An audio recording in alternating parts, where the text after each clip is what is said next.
Watching movies can take a while, and they often go out of style. But there's Megan and Ben to tell you what to watch with a smile. So I married a cinephile.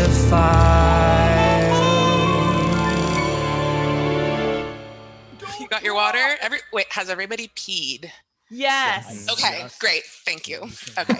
3, 2, 1. And we're rolling. Hi guys, I'm Ben Farmer and I'm a cinephile. I'm Megan Carver and I'm a Cine newbie. We watch all kinds of movies, new and old. And we let you know if you should watch them too. Welcome back to So I Married a Cinephile, trucking on with season 5.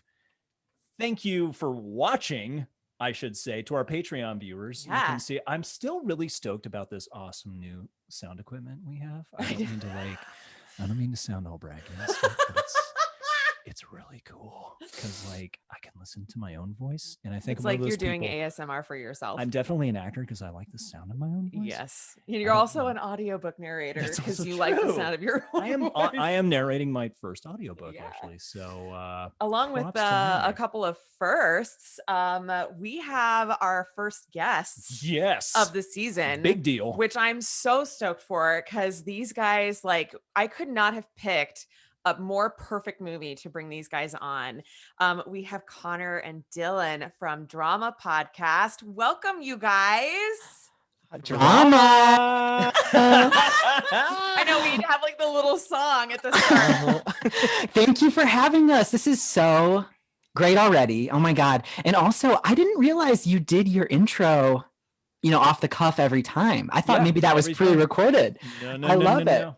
You two are so much fun. Thank you for having us. We are Broadway babies, so it's kismet that this is the episode that we're here for.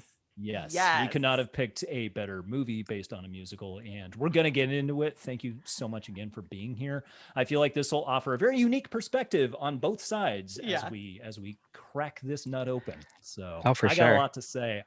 Do you want to introduce the movie? Because we haven't said what it is yet. Also, really quickly, let's say hello to our amazing producer, Molly. Hey, Molly. How's it going? It is going good, y'all. So happy to be here. I am also a Broadway baby, so I'm super excited about the movie, which is The Prom, which is a 2020 film. I want to say it was written and directed by Ryan Murphy. There were 5 writers on this, I think, but I think the writers include the people who wrote the original book. But it was it's like a reverse pyramid scheme because it was the idea came from this and then it branched to 3 people and then it branched to another 3. There was one consistent throughout. Other than that, it's a reverse pyramid. We had to pause the ending credits because it was an entire screen of writers. It was screenplay by this 3 people based on the book by this man with music by this person, but then new music by I was like, that okay, guy stop. sneezed at this point. So directed by Ryan Murphy. Ryan Murphy, of course, is famous for many an FX show, but also I want to say he was a big director and producer of the show Glee, which was on Fox for a number of years. Oh, that makes a lot of sense. So we get into it, guys. I'm so stoked for their thing. Me too. I can't even. Starring some amazing actors. We have Meryl Streep as Dee Dee Allen, James Corden, not Gordon, because James Gordon is the commissioner in the Batman. That's right. For those Gotham of you City. who are not familiar with Batman, Oh, are you guys Batman nerds too? We like that. We've seen all the Batman films. Okay. I like Batman. Yeah. But Nicole Kidman was in a Batman film. Yes, she was as Dr. Chase Meridian in Batman Forever, which is a movie I would love to do on this podcast, but that is a story for another time. That opened the vault. James Corden. Maybe a Patreon exclusive, right? That might be. That would be amazing, actually. It was just a hot take movie. James Corden as Barry Glickman. Nicole Kidman has nothing to do as Angie Dickinson. Kerry Washington stars as Mrs. Green. Rounding out the cast, we have Andrew Reynolds as Trent Oliver and Keegan-Michael Key as Principal Tom Hawkins, among others. We also have newcomer Joellen Pellman making her film debut as Emma Nolan. and Ariana DeBose. Is that how you pronounce it? DeBose? DeBose. Ariana DeBose, who was in the ensemble of Hamilton, I believe. Oh, that also makes a lot of sense. Also stars as Elisa Green. So, wow. A lot to get into. Holy shit, guys. Megan, I'm going to ask you like right away, initial reaction, first thoughts. No. Remember, we have to get our plot in 60 seconds. Oh, yes. That is one of our new guests. things for our new format. And this was born from the idea of someone trying to describe a movie that they hadn't seen, but have heard about and tried to describe the plot. So you have 60 seconds to, where's a timer? Molly, do you have a timer? Or I can do a timer. I can do a timer. I have a timer, yes. You have a timer? I also have. Okay. I'll do the first half, Dylan do the second. Yeah, I was about to say, do the second. Split it up like 30, 20, yeah. 20, whatever. So here we go. We're used to sharing. Plot in 60 Seconds by Drama Podcast, and go. All right, so The Prom is a story about 4 self-loving, self-obsessed, down-on-their-luck theater actors who are in need of a PR publicity stunt to help revitalize their reputations. So they travel to a small town in Indiana to help a young lesbian girl named Emma, who has a lot going on involving her high school prom. Dylan, do you want to continue the... Yes, so Emma's desire to bring a girl to her high school prom are shattered by her small town's conservative values, making matters even more complicated. The girl that Emma is dating, her mom is the president of the PTA, and antics ensue. And these 4 Broadway stars, while trying to bring empathy to this small town, learn a thing or two about themselves as they build a prom. And it is a beautiful story. It's a heart-wrenching story in many ways, but it's also a glossy tale led by Ryan Murphy and all of these different stars together to build a prom.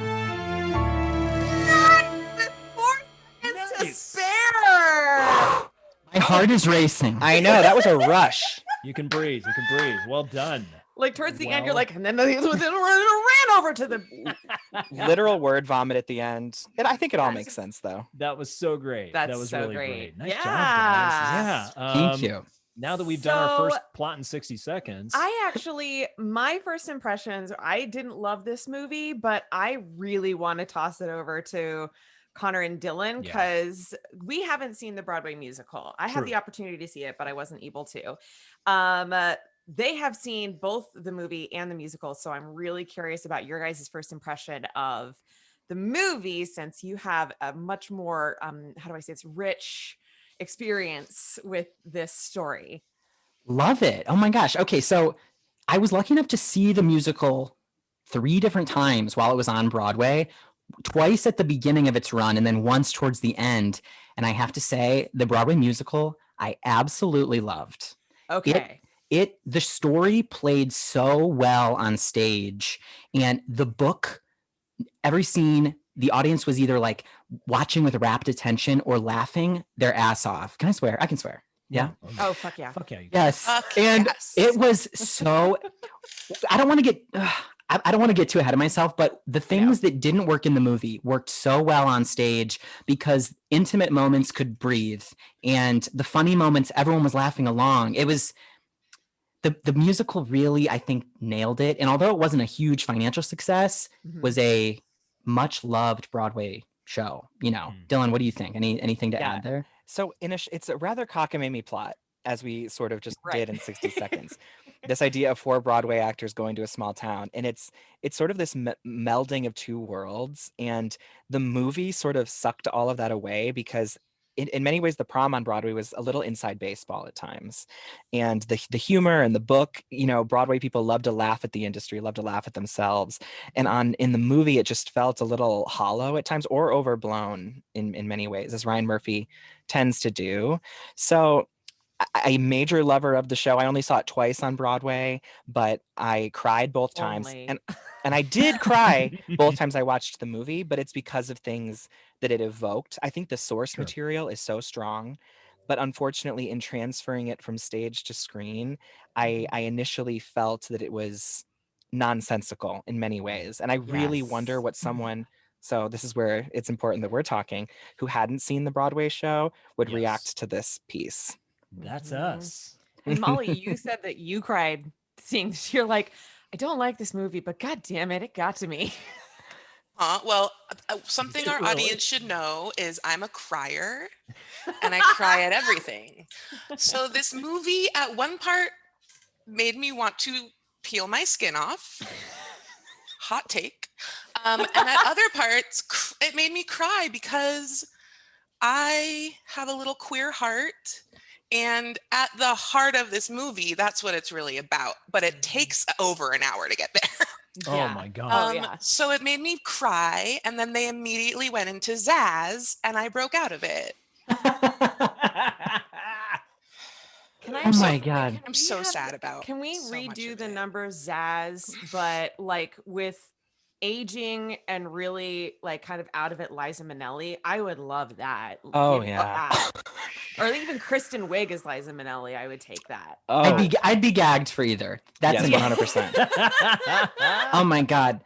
Well, the casting itself, I think, is maybe something that's been the biggest focus of the film for most people. In fact, I don't know that many people are even talking about whether or not the story spoke to them. I would say the most press that the Prom has gotten is, you know, first of all, James Corden's casting. Yes. As well as what was very controversial about the Prom within the Broadway community was that they didn't involve anybody from this much loved Broadway production. Right. And all the characters are pretty much based upon the actors that played them. Right. Exactly. Right. Exactly. It seems really personal to them.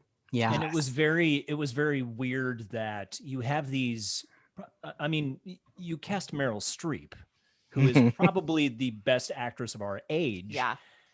But you also have these very talented Broadway actors who were in this show who I believe auditioned to be in the movie. Chris Sieber, who's an AMDA graduate, like I would have loved to see him in the Andrew Reynolds role. Not that Andrew Reynolds is bad. Right, that's the thing. Is I thought he was the best casting. I thought he was the best casting, but at the same time, when I was watching Andrew Reynolds, I'm like, I have seen this before in Book of Mormon. I have seen everything he's doing now. I have seen before. Right. And the point is that you have these Broadway actors who, and correct me if I'm wrong, none of them have had a lead role in a Broadway show.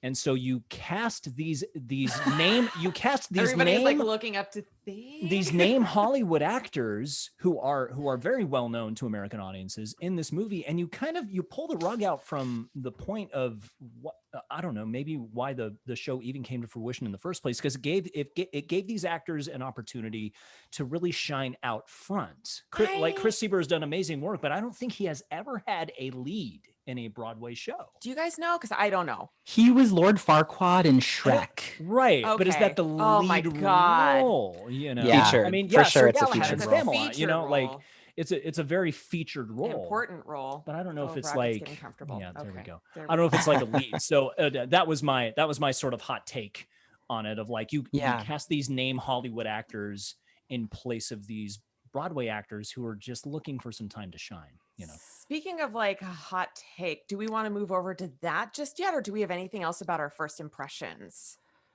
I have something to say about that. So the first time I watched it, I went in, I tried to go in with a very open heart. And I really what is it? Untamed heart? An unruly heart.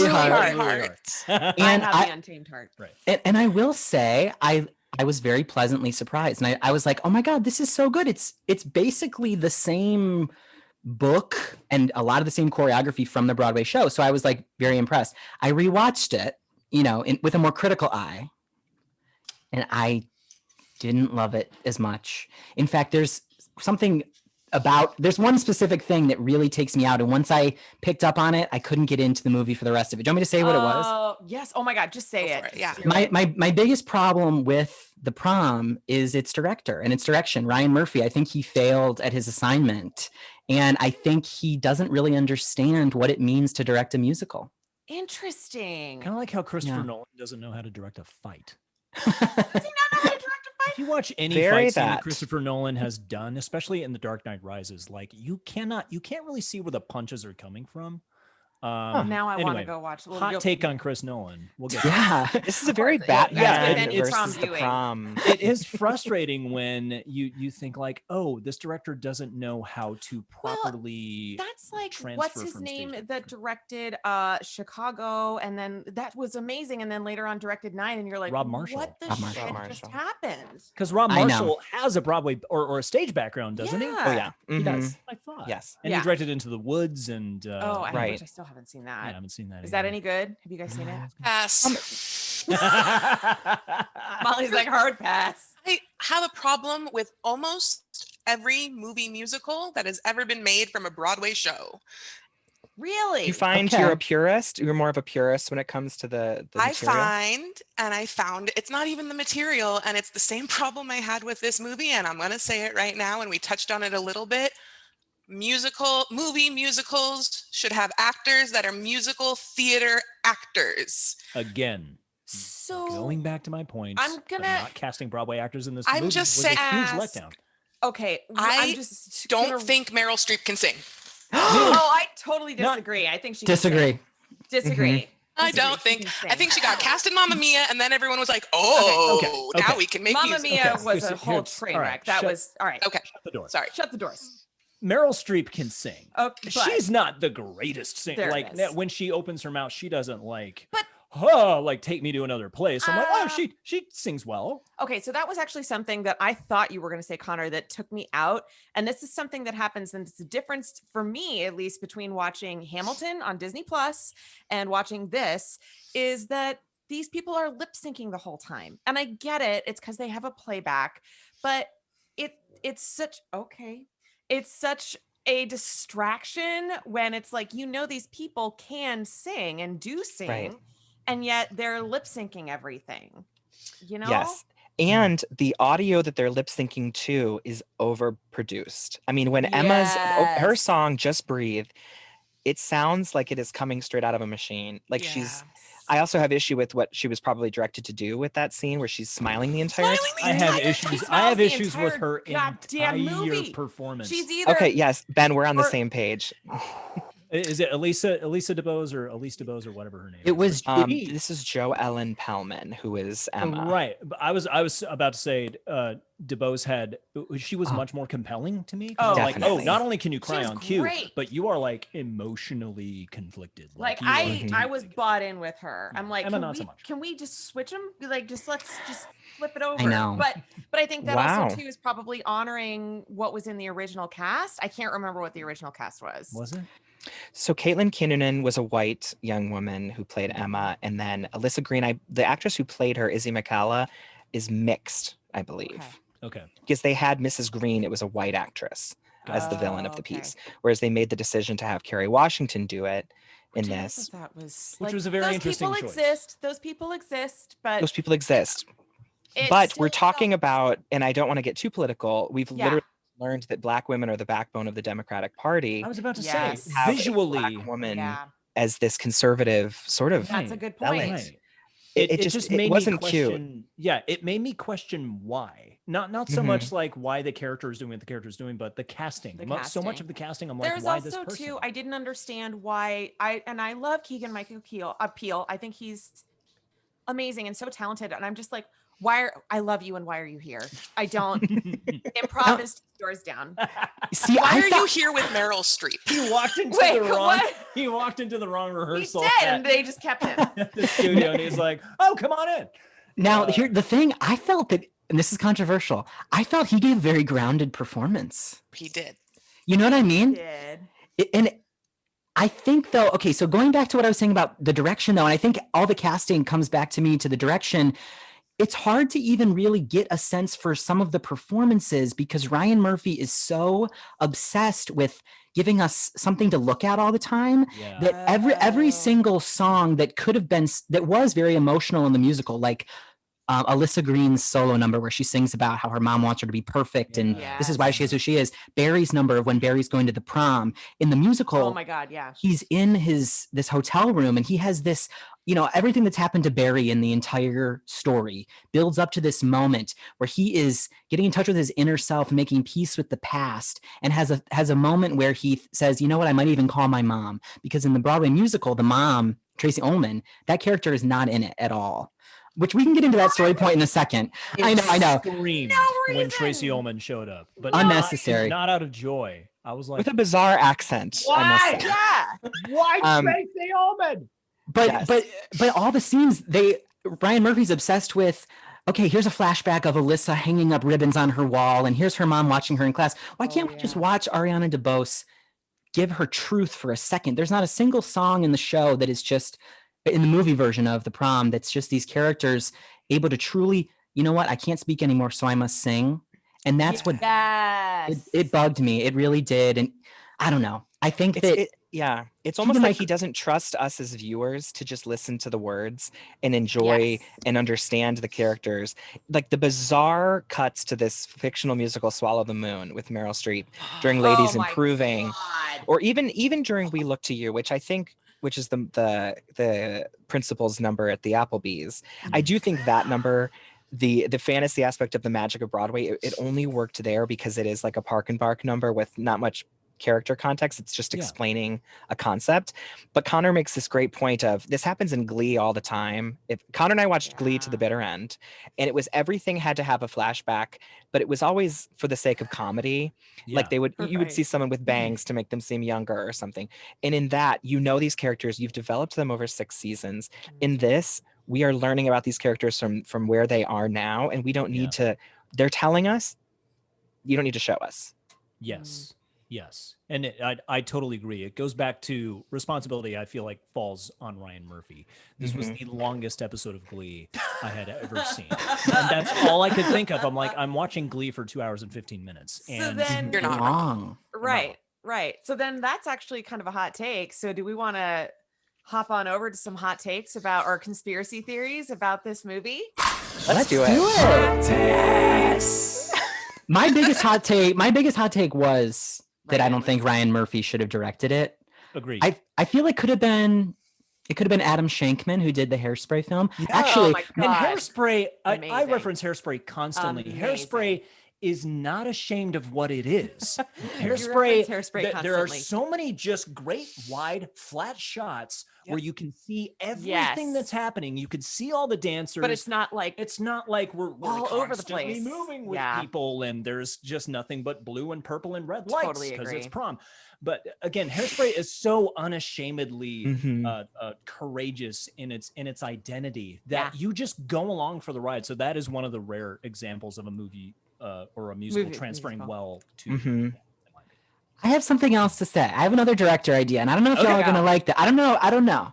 This is hot take, baby. This is a hot take. You know who would have, I think, nailed this? Scorsese. Close. Kenny Ortega, who did Hocus Pocus and the High School Musicals. Yes. Absolutely. The High School Musicals are obviously TV musicals for Disney, but if you watch them, they have these huge group numbers where every person in the cast, you can see them doing the we're all in this together. You see them nailing the choreo, whereas and he gets the sentimentality and the corniness. And I think if this movie would have embraced that more, we all could have been like in on it. But for example, the finale of The Prom, Dylan made this point to me. We were talking about it earlier. You don't see any of the choreography. No. It's cut. And then they cut over to the producer, what's his name? And he's just standing there singing. I have seen this man on Broadway. That's the most awkward thing I've ever seen in my entire I forget life. his name, but I know how talented he is. I'm like, are we just portraying all the wallflowers that are at Prom? Are you talking about, was it Kevin Chamberlain? Yes, Kevin Chamberlain. And everyone else is like dancing. He's like, I'm singing. I'm like, why are you not giving the Broadway actor something to do? He had nothing to do in this movie other than provide information. I totally Ortega would have been great. I didn't even think about that. Okay, maybe we would have had Bette Midler.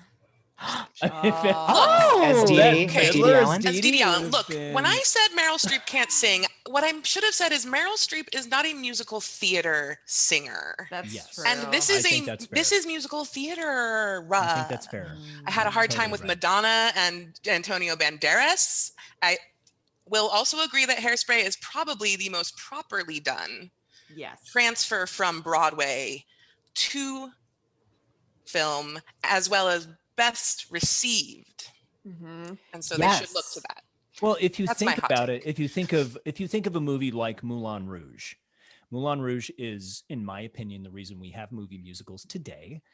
And due to Baz Luhrmann's direction and also the style of the show, it's an original movie musical. So you don't walk away from that movie being like, what the fuck was that? Like, or maybe you do, but at the same time, due to Baz Luhrmann's style and his style of direction, you get what he's doing, and you go along with the fact that, oh, we're doing mashups of songs, we're taking contemporary and pulling it back this many years.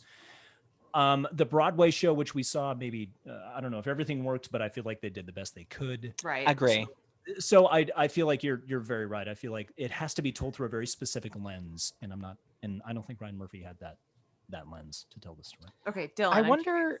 I wonder if Murphy was inspired at all by the Chicago movie, which, won Best Picture at the Oscars, in that it was done in this sort of like these cutaways to a vaudeville performance. And he did the cutaways with Swallow the Moon and different things like that throughout this. It just, it wasn't consistent. So I just don't think that it worked here. Yeah. Because interesting anyway. Even too, like Breathe Emma, that one was just like, again, all over the place. And I was like, this is such a lovely song. Yeah. I wish I could just hear the song lyrically, instead of seeing her swimming and seeing her walking around. And I was like, I feel like distracted. I can't focus on the most beautiful part of this moment. I think I wrote down during that scene, high schoolers are awful. Yeah, which is true in every high school story. So true. Well, Ryan Murphy also had to include shirtless young men in that scene too. He said that. Yeah, I mean that was why that scene was there, and you've got that beautiful Joe Ellen in a one piece. I mean, I think that in many ways the character of Emma was really shellacked based on what happened, like by the Murphyisms. Whereas in the musical, she was the lead of that show, and I feel like in this it was Dee Dee and Barry Glickman's movie. Yeah, thank you. That's what I was confused about, because I felt like and because I was in the off-Broadway Office musical parody musical. Oh, okay, cool. And I was in at the theater center. That's the one, the only off-Broadway musical that's on Broadway. Yeah, I love. So I was in that, and one of the guys that worked backstage with us was also one of the producers of Prom, and he was it was always about Emma, and it was always about like life's not a dress rehearsal and like, your truth and everything. But then when I saw this, I was like, it doesn't feel like Emma's actually the pivotal character. It feels like it's all about Meryl Streep and James Corden. I was really confused by that. Which was another point of contention for me. That my hot take is that it gave Broadway actors a bad name. Like That's how I felt. It made Broadway actors look and feel like, of course, there's narcissism in what we do. Like we're actors and we're prostituting ourselves. But I think that comes back to your point, Connor, of like it was an inside joke when you were at the theater. It doesn't make sense when it's on film. Right. When they come right out and say we're liberals from Broadway. That would be way more funny on stage. Yes. It was like opening up with the New York City shirt. Yeah, it was hilarious. It was. The show was hilarious on stage. One more thing about the Emma character. I think it is maybe the most problematic character, and that's saying a lot considering James Corden was doing. Hot take too. He was doing, some gay. He was playing gay, like playing up the flamboyance, which we can talk about that in a second. But with Emma, as a young lesbian girl who was kicked out of her parents' home after coming out, she was sure happy and confident. And in the movie, and on stage, Caitlin Kinnunen, who played the character on stage, and we must say is a friend of ours. She was on our podcast last summer. Oh my gosh! Awesome. Yes. Shout out to Caitlin. Shout out to Caitlin. Yeah, love. She was great. She was nominated for a Tony for the role, but the character of Emma on stage, you felt this sadness. She was not smiling during her sad moments. Like a wallflower. You felt you wanted her to become this happy, best version of herself. Yes. And that's where she becomes friends with the Angie character and she becomes friends with Barry, and they really help her come out of her shell and grow. And in this, you didn't really get the sense that Emma needed a lot of help other than she didn't have friends. help. When she was like, Other than, guys, planning a prom. I'm really scared. I need your help. I'm like, stop fucking smiling. Yeah. Like, Yes. The whole time. Visually, like you're not on stage, so to be you smiling fair that big is to the just gal it's that too played much. Emma. I just think I'm that's not- her face. I'm not like no. that's like the opposite of resting bitch face. She's just got resting glee face. Like she's just always slightly happy. yeah. I take this back to direction. You know? I take this back to direction. I'm not blaming the actress at all, but I do take this back to direction of maybe Ryan Murphy just directed her that way. So Or maybe I want he you to could have say you're cast, scared, but I don't know, want you to the smile. original person that did it. Maybe, And which what a concept. Caitlin did audition, and it Yes. was a horror story for her, the whole experience. That's what I of heard. That's what finding I heard. everything out. And so yeah, I think that the direction is bad, and we've established that too, because it's like when on your Showgirls episode when you talk about how Elizabeth Berkley was directed by that gentleman who went under a different name. It's it's like a disservice to the actor. And this girl, this is her debut. I think she's cute as a button. I think her voice is great. I really wonder where she's going to go beyond this.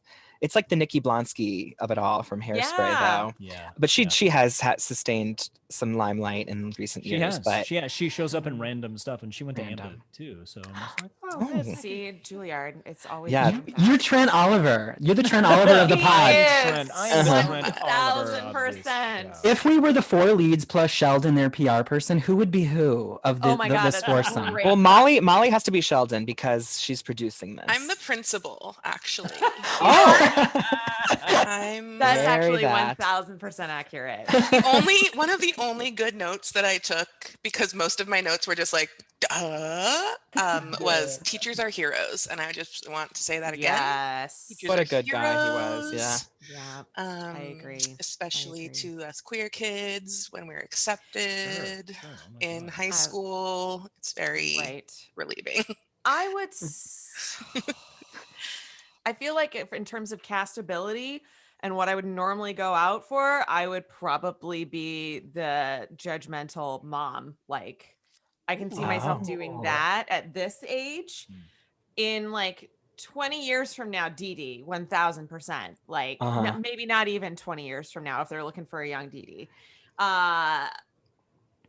But the one I would probably, because I don't identify with the horrible mom. I don't know. I need to think on that. Ben, what would you? I feel like I would audition for Trent. Like that would be. Oh yeah, that makes sense. You have But to. I also believe myself to be a fraud because I don't have any formal musical theater training. But you went to AMDA. I did go to AMDA, but I did the drama program. I auditioned for the musical theater program. They put me in the drama program, and But you were the Aryan tenor in Springtime for I Hitler, was. and you got a Portland Area Musical Theater Alliance Award for your performance in Spamalot. That's true. Slap that down on a hotel I desk would and need see if to. it gets So you a I would cabin. need Yes! to. Oh, where is it? bless Found it. up. I would. Do you know who I am now? Yeah. So I would need some Sir, some please remove practice your and training, paperweight. but I would still love to play that part, like vocally, and I feel like it's incredibly funny, and I really wish I could have seen Chris Siebert do it because I'm sure he was a fucking riot. It was terrific. Okay, what about you guys? I am Barry Glickman is I see it myself. Should have been him and not James Corden. Thank you. Yeah. Yeah. You know, when I was a substitute teacher, all the kids always used to say, "Are you James Corden?" And if I was offended at the time. Then I was like, you know what? He's really talented and he's great and everything. And now my opinion on him has changed based on this role. But Barry would be a dream role of mine one day for sure. Yeah, he would be amazing. He's unapologetic, and that's something that I think that James Corden missed because he felt ashamed to be gay at times. Like there was sort of like an inwardness that he had throughout the movie, especially in the scene with him and Dee Dee in the hotel, the very long overbloated scene towards the third act. You know what? Forget about boundaries. I'm going to go ahead and poke you right where your trauma is. Like, what Let's kind call of your shit mom. was that? Oh, that was horrible. Oh my God. If I were whoa, where did this come from? No. Oh my God, I'd be so mad at her. He didn't really care. No, I know. She's like, well, I got divorced. Anyways, let's call your mom. Connor, I Think think about that my leaves trauma you- onto yours. I lost the house in the Hamptons. This is Right. 2 years of therapy in 1 second. I think that leaves Connor as Angie then. You know what? I Here will. for it. I'm short, but I will take it because I do relate to the idea of, spending my years as an intern, really working my way, clawing my way to the top, building a career of, goodwill. And I do relate to that. But speaking of the Angie character, this isn't a hot take, but I guess it's trivia in a way. Am I cheating? No, you're fine. Should we move on to? Do we have? Well, I forget. There's We're doing so much, but we're already 42 minutes in. Thank you, 42. Wow, we've been chatting. Okay. 42. We've been chatty, and it's It's a lot to say. Okay. Yeah. Well, then let's go. We ahead can and- wrap this part up. Okay. But we Very kind of did. quickly. We all said what characters we were. Yeah, But any but other hot I'll- takes? But I think the one hot take I did want to say is that I feel like this movie does the exact thing. This is a hot take. Does the exact thing that the two main characters, which is Meryl Streep and James Corden, try to not do, which is it takes something that is very difficult and something that is like a movement in terms of LGBTQAI rights and actually capitalizes on it. Mm-hmm. And so I think that that's my hot take. And I don't think necessarily after hearing what you guys are saying that was the intention of the Broadway musical and it didn't come across that way. However, in moving it over to a Netflix movie, it almost took something that was a really delicate, sweet, vulnerable story and made it into a cash cow. So it actually, attempted to. So it actually did the exact opposite of what these characters were trying to do in finding their arc of going away from how does this serve me to how can I serve others. It does the opposite of taking how does this musical serve others to how can it serve us. And that's tea.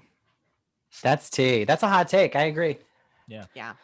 Very true. How sad, I know. It really is. And I actually, the other thing I was going to ask, and this is just like, this is me being 1000% vulnerable and being open to making mistakes.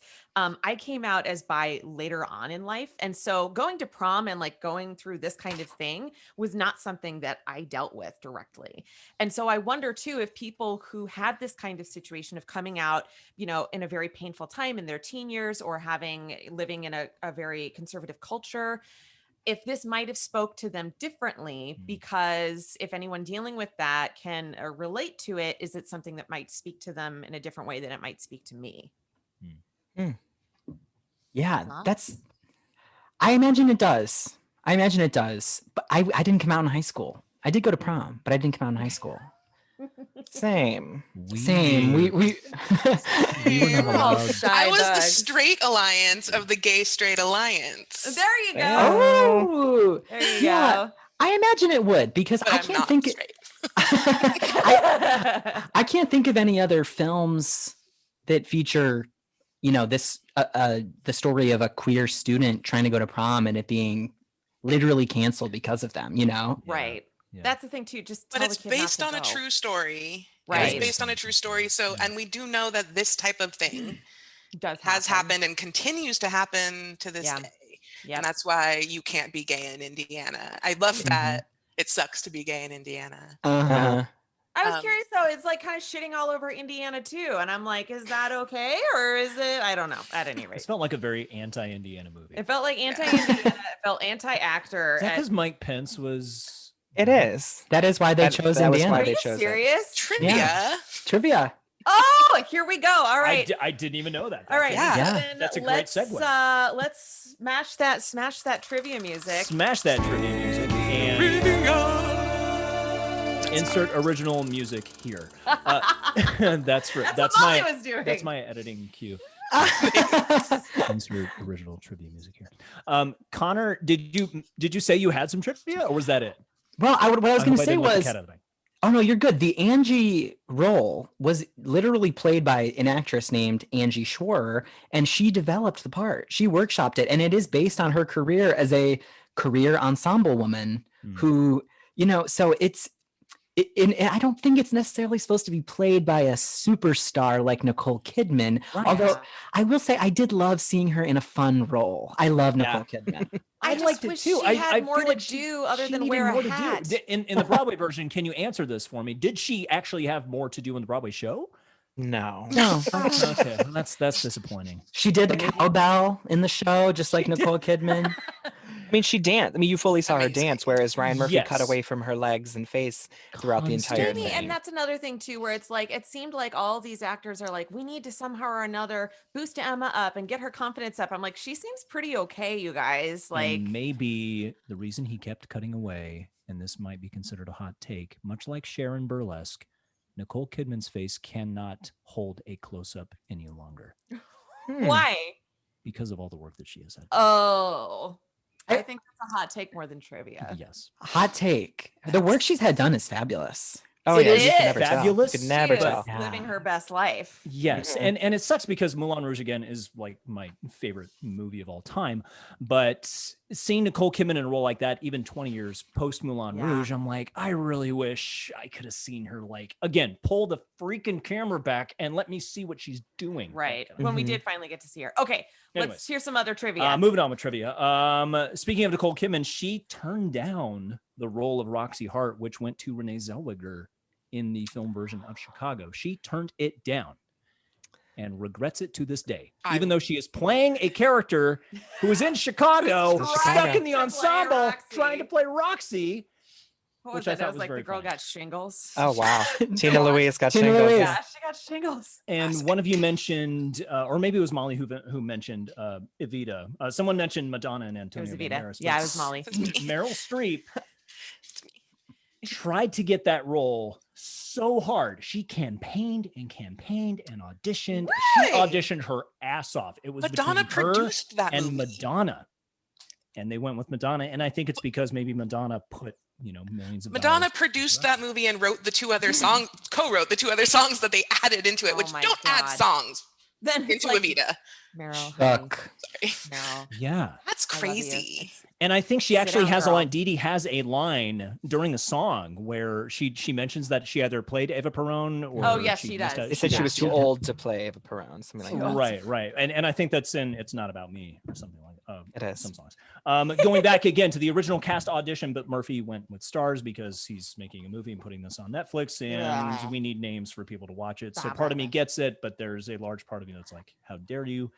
I wonder though about that is on Netflix. Do you click on something because of the cat? I mean, with Netflix, I'll watch the most random things. Yeah. And so in this case, it's not like you're trying to get people to go to the movie theater. Right. If it was a deal with Netflix, I don't know if there was ever a theatrical release planned. No, I don't think so. Yeah, so why not just have Brooks Ashmanskas play Barry?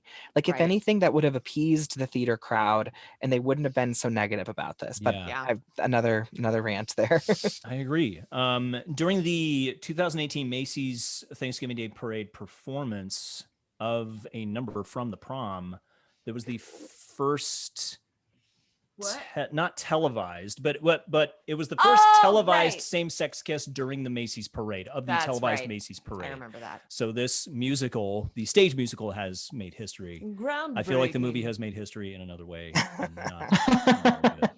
And the last thing I had written down was the backlash over James Corden playing a gay man, and I think we've discussed that briefly. But I was curious to hear your guys' thoughts because I have played a gay man in 3 different films over the course of 7 years, and I can't say that there would be a part of me if I was offered the role now that I wouldn't feel fraudulent in playing a gay man, because why not offer or audition or at least give people the opportunity too, if there's so much in the story about him accepting himself and about that journey even later on in life. If it was something is like, my character's gay, but I mainly slay giants, like, it's okay, whatever.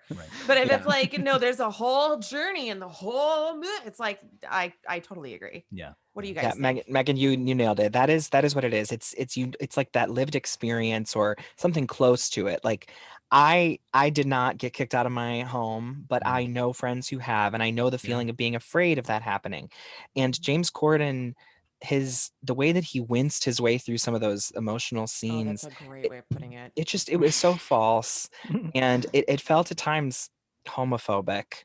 The way that he had the limp wrist. I will say though, he grew on me throughout the movie because his weird accent and his sibilant S and everything was the way that he flung out of the cannon at the beginning with that like nauseating opening number with the camera swinging around wildly. Yes. It was a lot at once, and I was like, wait, what is his voice? What's going on? But then by the end, you're like, you know what? He's not as bad as I thought.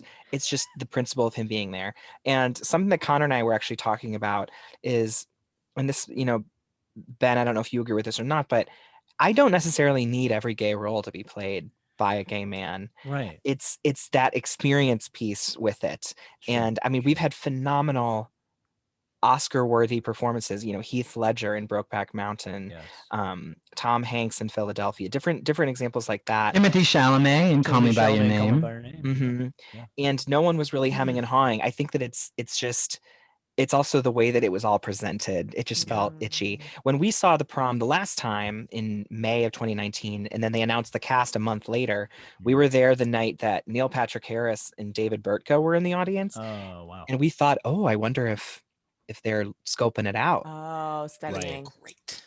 But I don't know. I mean, That'd been Nathan great. Lane maybe would have been a better Barry. Oh. Well, I Even feel like they Megan were. Meryl Streep together would have worked. I feel like Barry age-wise, was too. supposed to be Nathan Yes. Lane. Like Dee Dee's supposed to be Patti LuPone. I was Barry's about to supposed to be ask who Nathan you thought. Lane. Yeah. Like Interesting. Ryan Reynolds is supposed to be Ryan Reynolds.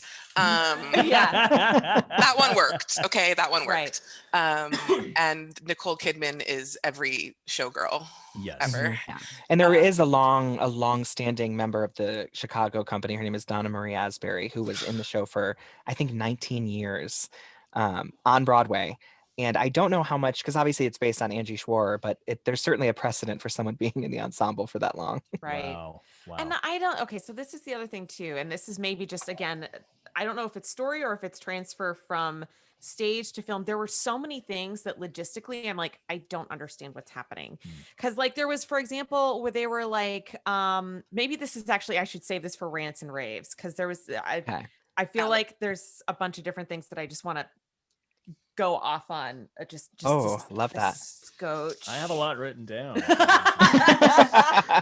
It's like nitpicky shit. It's not anything that's like overarching, like, well, I felt like the real plot arc of this character. And did you notice the symbolism? It's nothing like that. It's like, what is up with this one thing? Yeah. Oh, So yeah. it's not.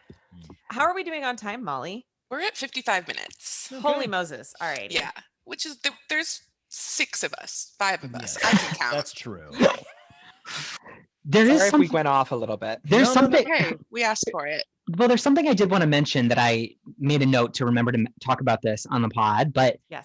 in the Broadway show, as I mentioned, Barry's story arc doesn't involve his mom coming back into his life and healing that relationship. He more so is a man who has to accept his traumatic past and love the life he lives now with his chosen family.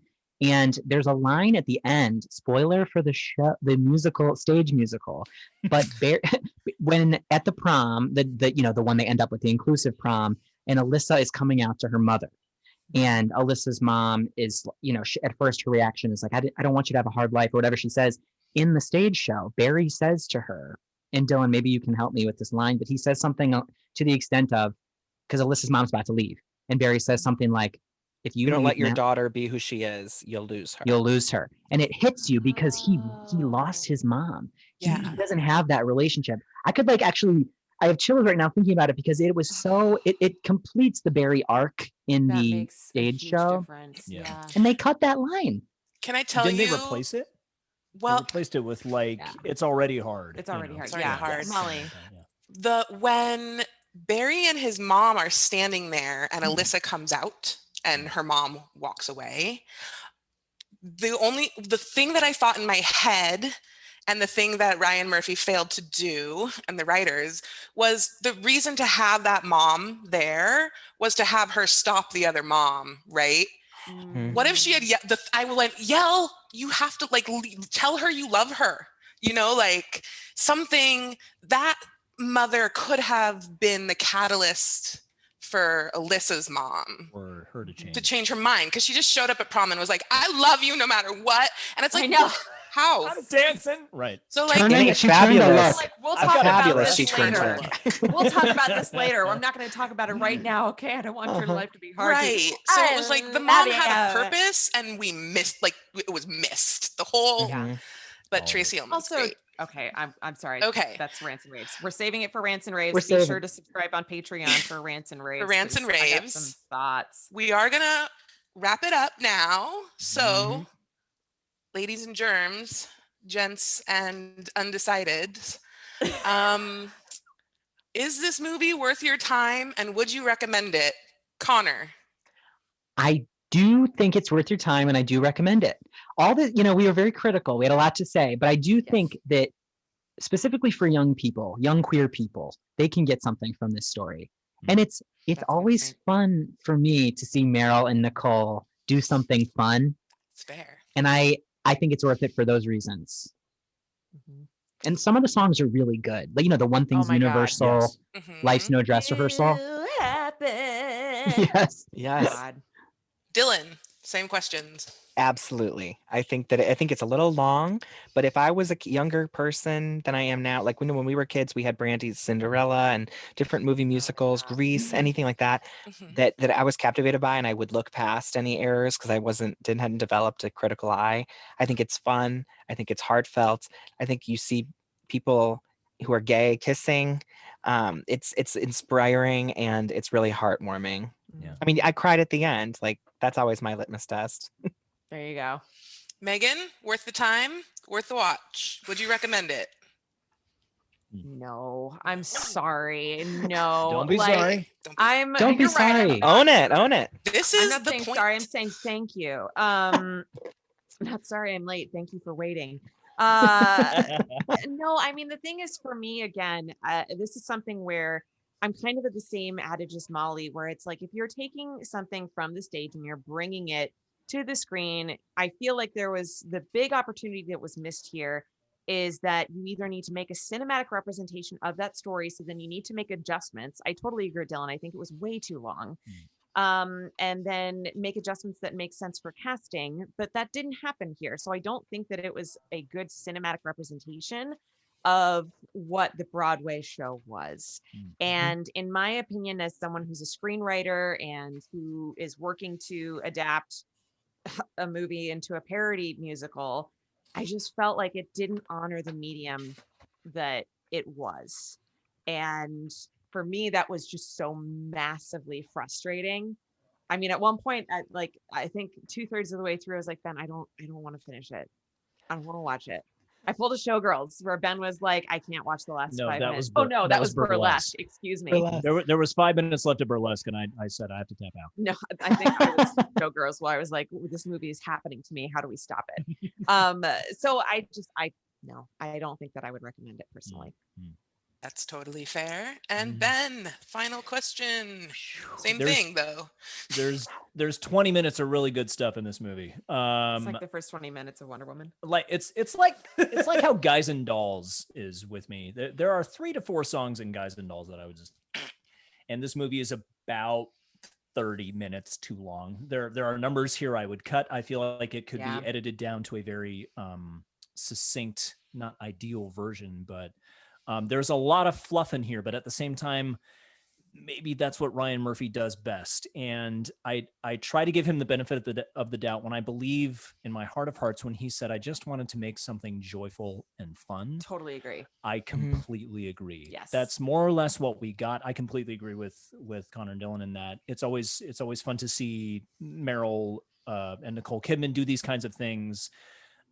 So I would say yes, watch it once and then you can just put it away. And hopefully there's a point where you can actually see the stage version and whenever the rights are released to that's going to be so great. I can't. And I think it will actually make a really great show for regional theaters. Oh my goodness.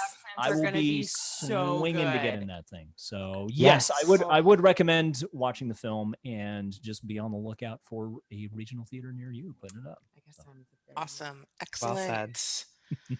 Well, congratulations, guys. You got to the point of the podcast. We did it. Connor and Dylan, since you made it, this camera, or this camera. Sorry, I watch a lot of hot ones. Tell the folks what you got going on. Let us know your Twitter, Instagram. Your projects, anything you what want to you're plug. doing. Because, of course we know about your podcast, Yes. but we do want to make sure everyone else knows about it. Yeah. So Connor and I are hosts of our own podcast that is called Drama, which is just a lifelong catchphrase of ours. And as twins, we welcome thrilling guests weekly, people from Broadway, television, film, some behind the scenes folks, just to have candid conversations about theater, love, pop culture, life in New York City and around the world.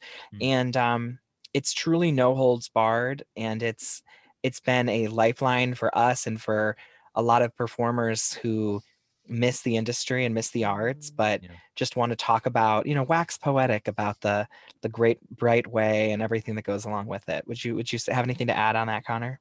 I wouldn't, other than, it was a podcast that we started before the pandemic. And I think it's become even more prescient during the pandemic because it has, for a lot of people, kept theater alive in their ears. Yeah. And we also have a Patreon, patreon.com/The Drama Podcast, where we post bonus episodes.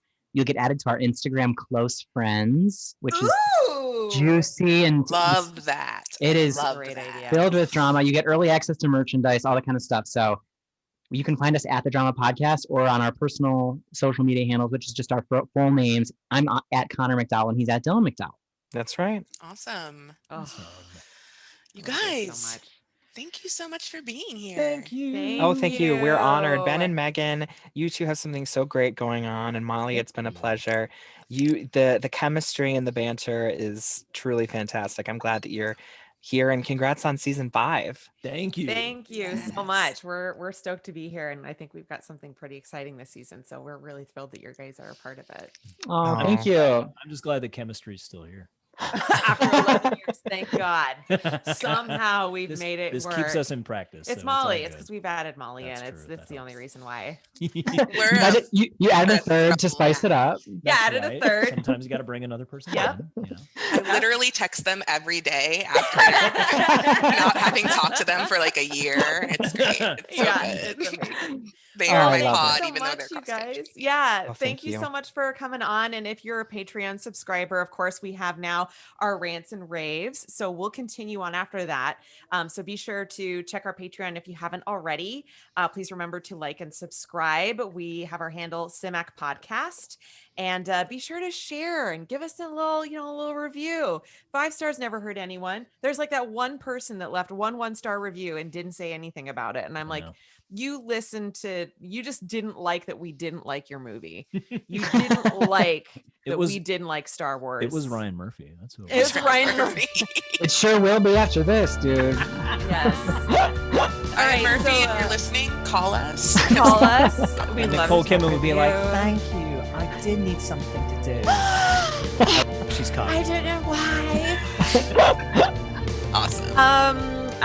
So be sure to stay tuned next week. We will most likely have another pair of fabulous guests, or one guest, or no guests. I'm not sure yet. So tune in next week, and we'll see you then. Bye. Bye.